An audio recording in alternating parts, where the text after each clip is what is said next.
بسم اللہ الرحمن الرحیم الحمد للہ رب العالمین نحمده ونستعینه ونستغفره ونؤمن به ونتوکل علیہ ونعوذ باللہ من شرور انفسنا ومن سیئات اعمالنا من يهده اللہ فلا مضل له ومن يضلله فلا هادی له ونشهد أن لا إله إلا الله وحده لا شريك له ونشهد أن سيدنا ونبينا وحبيبنا ومولانا محمدا عبده ورسوله صلى الله تعالى عليه وعلى آله وأصحابه وأزواجه وذرياته وجميع أهل بيته وبارك وسلم تسليما كثيرا كثيرا أما بعد فأعوذ بالله من الشيطان الرجيم بسم الله الرحمن الرحيم رب زدني علما وألحقني بالصالحين رب اشرح لي صدري ويسر لي أمري واحلل عقدة من لساني يفقهوا قولي صدق الله العظيم اللهم إني أسألك بأنك أنت الله لا إله إلا أنت الأحد الصمد الذي لم يلد ولم يولد ولم يكن له كفوا أحد۔ بزرگان محترم، برادران عزیز، سلسلے کے مخلصین اور ہماری قابل احترام مائیں بہنیں اور عزیز بچیاں، درس معیار السلوک کے ضمن میں معیار صوم کی تشریح کا سلسلہ جاری ہے، اور یہ آج اس کی 14ویں قسط ہے۔ سلسلہ کلام عورت کے پردے پر اور عورت کی عفت اور پاک دامنی پر چل رہا تھا،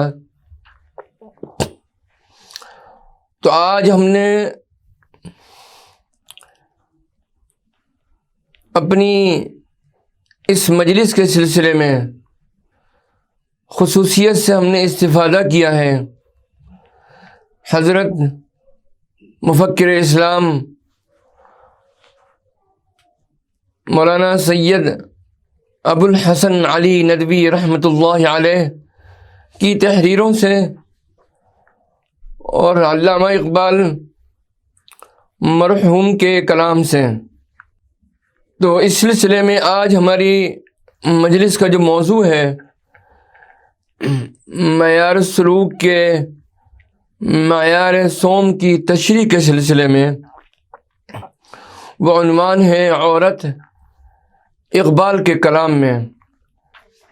علامہ اقبال مرحوم کے بہت سے منتخب اشعار کے بحیثیت مجموعی مطالعے سے یہ بات سامنے آ جاتی ہے کہ علامہ مرحوم کے نزدیک شرعی پردے کا اہتمام مسلمان خاتون کے لیے از حد ضروری ہے، اور اسی پردے کے باعث عورت یکسو ہو کر اپنی صلاحیتوں کو اپنے خاندان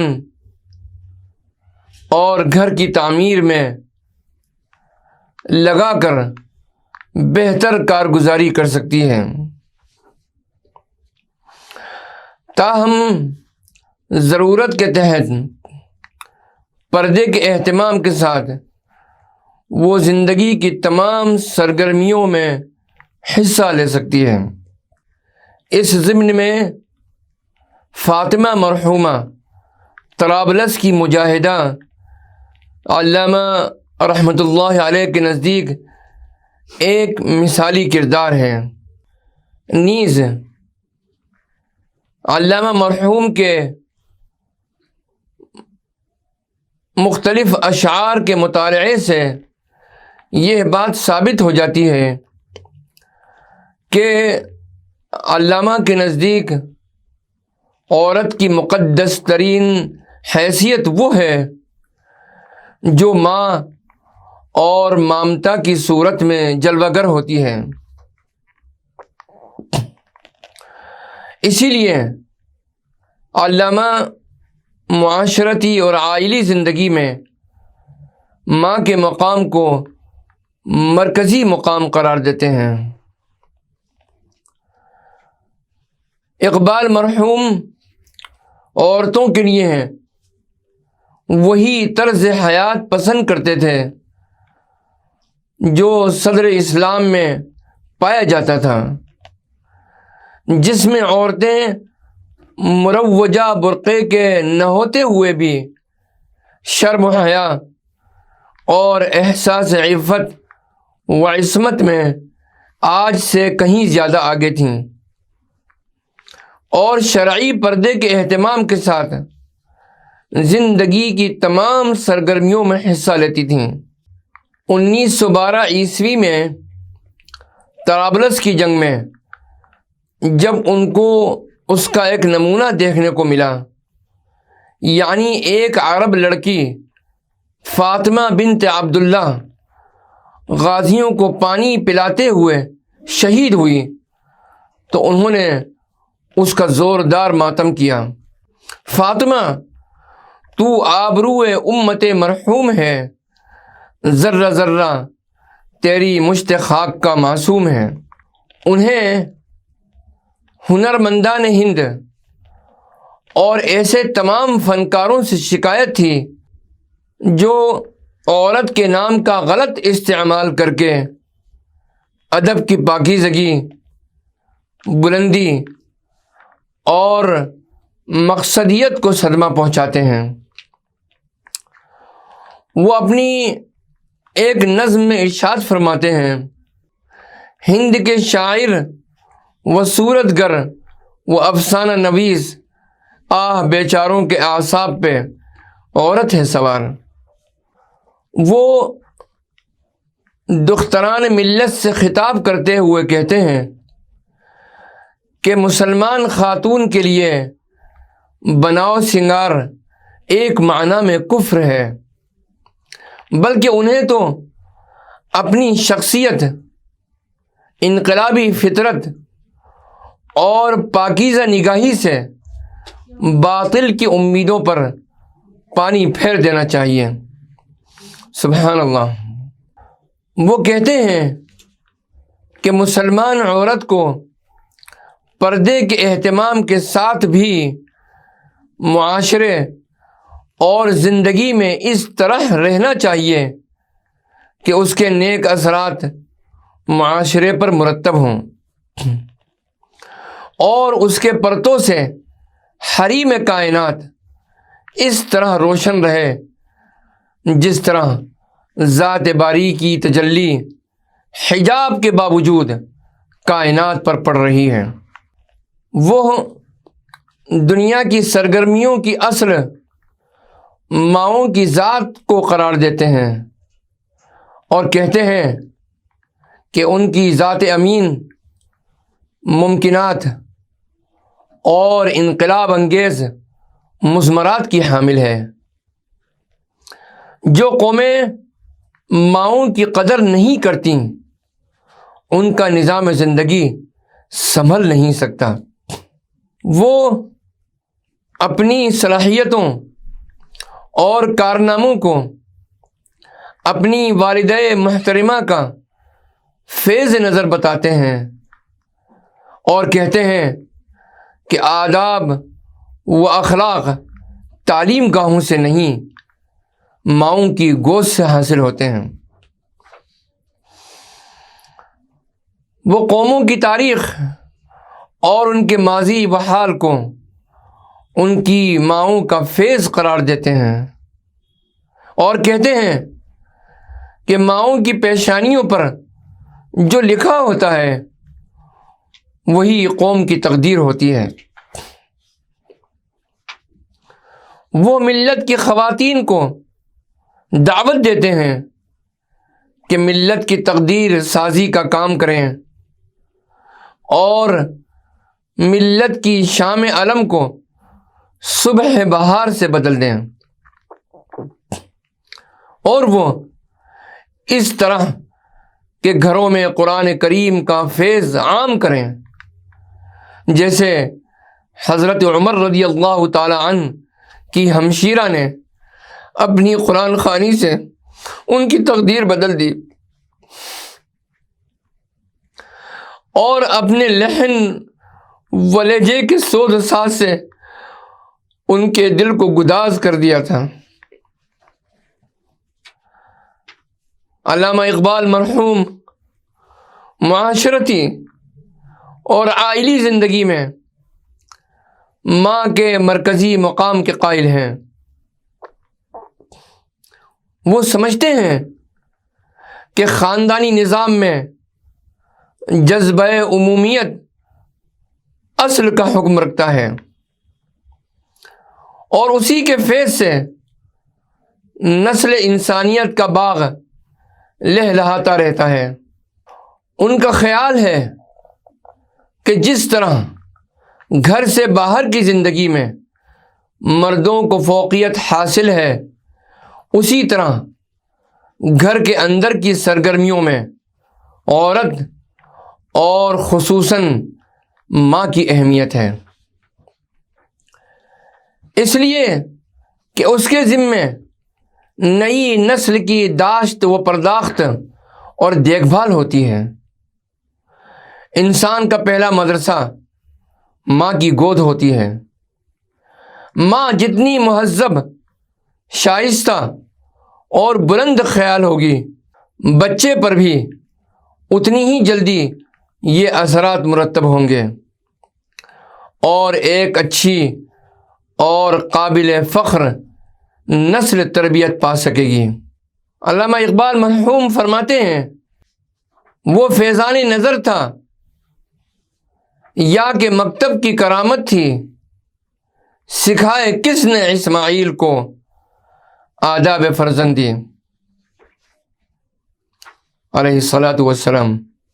اقبال کی نظر میں عورت کا شرف و امتیاز اس کے ماں ہونے کی وجہ سے ہے۔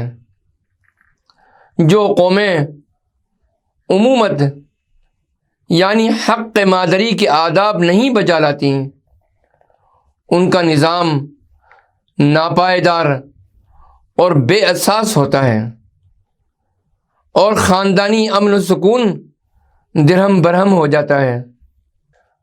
افراد خاندان کا باہمی اتحاد و اعتماد ختم ہو جاتا ہے، چھوٹے بڑے کی تمیز اٹھ جاتی ہے اور بالآخر اقدار عالیہ اور اخلاقی خوبیاں دم توڑ دیتی ہیں۔ ان کے خیال میں مغرب کا اخلاقی بحران اسی لیے رونما ہوا ہے کہ وہاں ماں کا احترام اور صنفی پاکیزگی ختم ہو گئی ہے۔ وہ آزادی نسواں کی تحریک کے اسی لیے حامی نہیں کہ اس کا نتیجہ دوسرے انداز میں عورتوں کی غلامی ہے۔ اس سے ان کی مشکلات آسان نہیں اور پیچیدہ ہو جائیں گی، جبکہ انسانیت کا سب سے بڑا نقصان یہ ہوگا کہ جذبہ امومت ختم ہو جائے گا، ماں کی ممتا کی روایت کمزور پڑ جائے گی۔ اسی لیے وہ کہتے ہیں کہ جس علم سے عورت اپنی خصوصیات کھو دیتی ہے وہ علم نہیں بلکہ موت ہے، اور فرنگی تہذیب قوموں کو اسی موت کی دعوت دے رہی ہے۔ تہذیب فرنگی ہے اگر مرگ امومت ہے حضرت انسان کے لیے اس کا ثمر موت۔ جس علم کی تاثیر سے زن ہوتی ہے نازن، کہتے ہیں اسی علم کو ارباب نظر موت۔ بیگانہ رہے دین سے اگر مدرسہ زن ہے عشق محبت کے لیے علم و ہنر موت۔ اقبال کے خیال میں آزادی نسواں ہو یا آزادی رجال، یہ دونوں کوئی معنی نہیں رکھتے ہیں، بلکہ مرد و زن کا ربط باہمی ایثار اور تعاون ایک دوسرے کے لیے ضروری ہے۔ زندگی کا بوجھ ان دونوں کو مل جل کر اٹھانا اور زندگی کو آگے بڑھانا ہے۔ ایک دوسرے سے عدم تعاون کے سبب زندگی کا کام ادھورا اور اس کی رونق پھیکی ہو جائے گی، اور بالآخر یہ نوع انسانی کا نقصان ہوگا۔ اقبال فرماتے ہیں کہ عورت اگر علم و ادب کی کوئی بڑی خدمت انجام نہ دے سکے تب بھی صرف اس کی ممتا ہی قابل قدر ہے، جس کے طفیل مشاہیر عالم پروان چڑھتے ہیں، اور دنیا کا کوئی انسان نہیں جو اس کا ممنون احسان نہیں۔ آزادی نسواں کی تحریک سے مرد و زن کا رشتہ جس طرح کٹا اور اس کے جو برے نتائج سامنے آئے، اقبال کی نظر میں اس کی ذمہ دار مغربی تہذیب ہے۔ مرد فرنگ کے عنوان سے آپ فرماتے ہیں، ہزار بار حکیموں نے اس کو سلجھایا مگر یہ مسئلہ زن رہا وہیں کا وہیں۔ اقبال پردے کی حمایت میں کہتے ہیں کہ پردہ عورت کے لیے کوئی رکاوٹ نہیں، وہ پردے میں رہ کر تمام جائز سرگرمیوں میں حصہ لے سکتی ہے اور اپنے فرائض کی انجام دہی کر سکتی ہے، کیونکہ خالق کائنات پس پردہ ہی کارگاہ عالم کو چلا رہا ہے۔ اس کی ذات گو حجاب قدس میں ہے، لیکن اس کی صفات کی پرچھائیاں بحر و بر پر پھیلی ہوئی ہیں۔ وہ پردے کے مخالفوں کے جواب میں کہتے ہیں کہ پردہ جسم کا حجاب ہے، لیکن اسے عورت کی بلند صفات اور پنہا امکانات کے لیے رکاوٹ کیسے کہا جا سکتا ہے؟ اصل سوال یہ نہیں ہے کہ چہرے پر پردہ ہو یا نہ ہو، بلکہ یہ ہے کہ شخصیت اور حقیقت ذات پر پردے نہ پڑے ہوں اور انسان کی خودی بیدار اور آشکارا ہو چکی ہو۔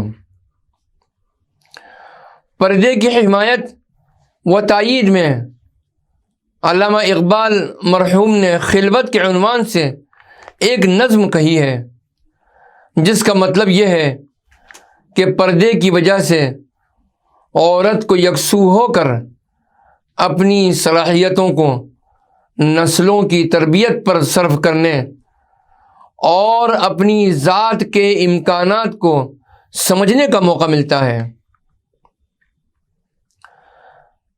اس کے ساتھ ہی اسے سماجی خرابیوں سے الگ رہ کر اپنے گھر اور خاندان کی تعمیر کا سامان میسر آتا ہے۔ گھر کے پرسکون ماحول کے اندر اسے زندگی کے مسائل اور معاشرتی موضوعات کو سوچنے سمجھنے کی آسانیاں ملتی ہیں، اور اس طرح وہ اپنے اور دوسروں کے لیے بہتر کارگزاری کر سکتی ہے۔ ایک بڑا معاشرتی سوال یہ رہا ہے کہ مرد و زن کے تعلق میں بالادستی یعنی اپر ہینڈ کسے حاصل ہو، اس لیے کہ دنیا کا کوئی بھی تعلق ہو، اس میں کوئی ایک فریق شریک غالب کی حیثیت ضرور رکھتا ہے، اور یہ اس کائناتی حقیقت پر مبنی ہے کہ ہر شے اور ہر انسان ایک دوسرے کا محتاج ہے، اور ہر ایک دوسرے کی تکمیل کرتا ہے، خصوصاً مرد و زن کے تعلقات میں چند چیزوں میں مرد کو عورت پر فضیلت اور اولیت حاصل ہے، اور یہ بھی کسی نسلی اور صنفی تفریق کی بنا پر نہیں، بلکہ خود عورت کے حیاتیاتی عضویاتی فرق اور فطرت کے لحاظ کے ساتھ اس کے حقوق اور مصالح کی رعایت کے پیش نظر ہیں۔ نگرانی اور قوامیت ایسی چیز نہیں جو مرد اور عورت دونوں کے سپرد کر دی جاتی یا عورت کو دے دی جاتی۔ اقبال نے مغرب کی نام نہاد آزادی نسواں کی پرواہ کیے بغیر عورت کے بارے میں اسلامی تعلیمات کی پرزور وکالت کی، اور عورت کی حفاظت کے عنوان سے کہا، ایک زندہ حقیقت میرے سینے میں ہے مستور، کیا سمجھے گا وہ جس کی رگوں میں ہے لہو سرد، نے پردہ نہ تعلیم نئی ہو کہ پرانی، نسوانیت زن کا نگہباں ہے فقط مرد۔ جس قوم نے اس زندہ حقیقت کو نہ پایا، اس قوم کا خورشید بہت جلد ہوا زرد۔ اقبال اپنے کلام میں حضور صلی اللہ تعالی علیہ وسلم کے وہ بلند ارشادات بھی لائے ہیں جن میں کہا گیا ہے کہ حبب الی من دنیاکم الطیب والنساء وجعلت قرۃ عینی فی الصلاۃ،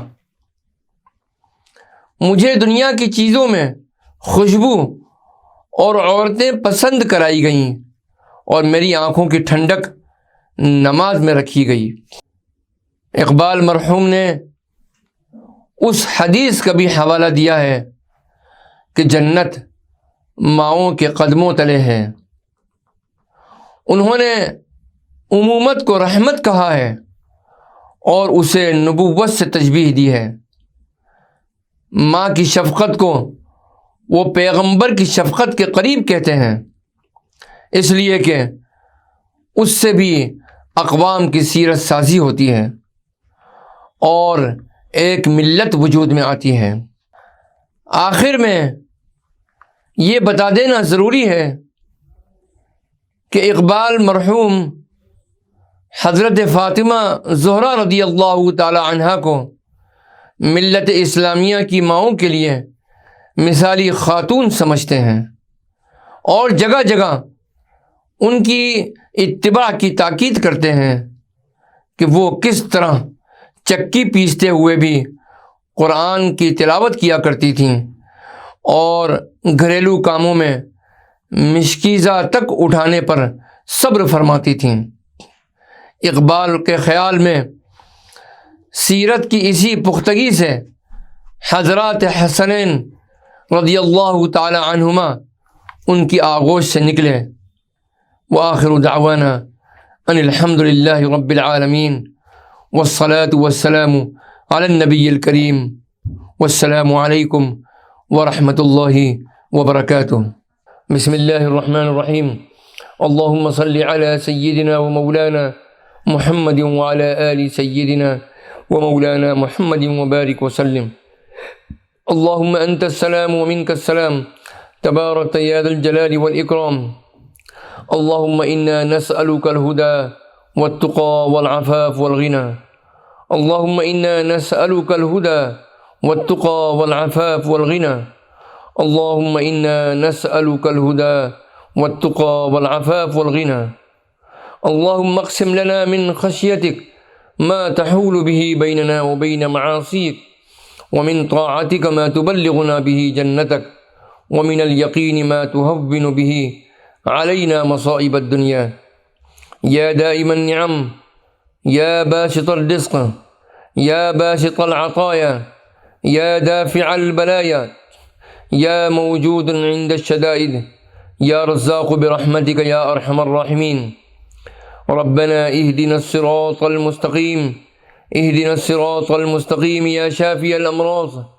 اللهم بارك لنا في إيماننا، اللهم بارك لنا في عمرنا، اللهم بارك لنا في رزقنا، اللهم احفظنا من كل بلاء الدنيا وعذاب الآخرة.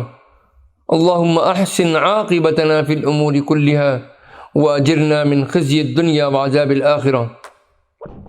وصلى الله تعالى على خير خلقه سيدنا محمد وعلى آله وأصحابه أجمعين. سبحان ربك رب العزة عما يصفون وسلام على المرسلين والحمد لله رب العالمين.